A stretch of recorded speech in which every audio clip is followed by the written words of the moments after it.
An FDA advisory panel has endorsed a booster dose for another COVID-19 vaccine.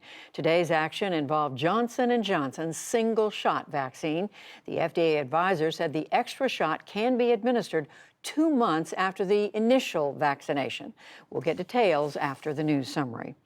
Attorneys for Nikolas Cruz say that he will plead guilty to murdering 17 people at a high school in Parkland, Florida in 2018. They announced it as Cruz appeared at a court hearing today. The defense said that he will also plead guilty to 17 counts of attempted murder at a hearing next week. A jury will decide later if Cruz gets the death penalty. In Afghanistan, at least 47 people were killed today and 70 wounded when suicide bombers attacked a Shiite mosque in the southern city of Kandahar. The carnage came during Friday prayers. Afterward, locals cleared away debris as witnesses described a coordinated strike. After the attackers came, they fired on the guards and threw a hand grenade. One blew himself up in the corridor, and the other entered the mosque and detonated his explosives as worshippers were busy with prayers. Tonight, the Islamic State claimed responsibility for the attack. It has carried out several deadly bombings since the Taliban seized power in August. A long-serving Conservative Party lawmaker in Britain was stabbed to death today. It happened as Sir David Amess met with constituents in a town east of London. Investigators combed the area for evidence as people paid respects with flowers and notes. Police arrested a 25-year-old man. There was no word on a motive.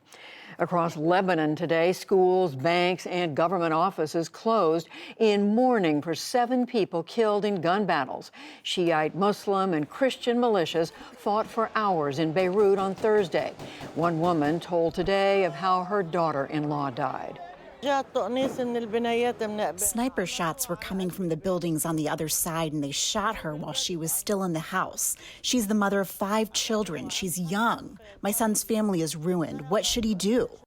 The violence was some of the worst since Lebanon's civil war ended in 1990. Back in this country, the Biden administration says that it is going to the U.S. Supreme Court to stop a Texas ban on most abortions. A lower court left the law in place last night. The statute bans most abortions after about 6 weeks of pregnancy. A U.S. Capitol Police officer is now accused of obstructing justice after the January 6th assault on the complex. Michael Riley was arrested today. Federal prosecutors say he warned one rioter to take down incriminating posts on Facebook and kept him updated on the FBI's investigation. A former chief pilot for Boeing's 737 MAX program pleaded not guilty to federal fraud charges today. Prosecutors say Mark Fortner hid information about problems with an automated flight control system. It was later implicated in 2 plane crashes that killed 346 people. On Wall Street today, major indexes wound up their best week since early summer. The Dow Jones Industrial Average gained 382 points today to close at 35,294. The Nasdaq rose 74 points. The S&P 500 added 33. For the week, the 3 indexes were up 1.5% to 2%. And former President Bill Clinton spent a 3rd day hospitalized in Southern California. An aide said the 75-year-old is recovering from a urological infection.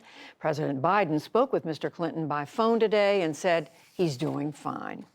Still to come on the NewsHour, some 30 countries unite in the global fight against ransomware. David Brooks and Jonathan Capehart analyze President Biden's battle against anti-vaccine mandates. One city's recent efforts to honor a black man whose land was taken away from him decades ago, and much more.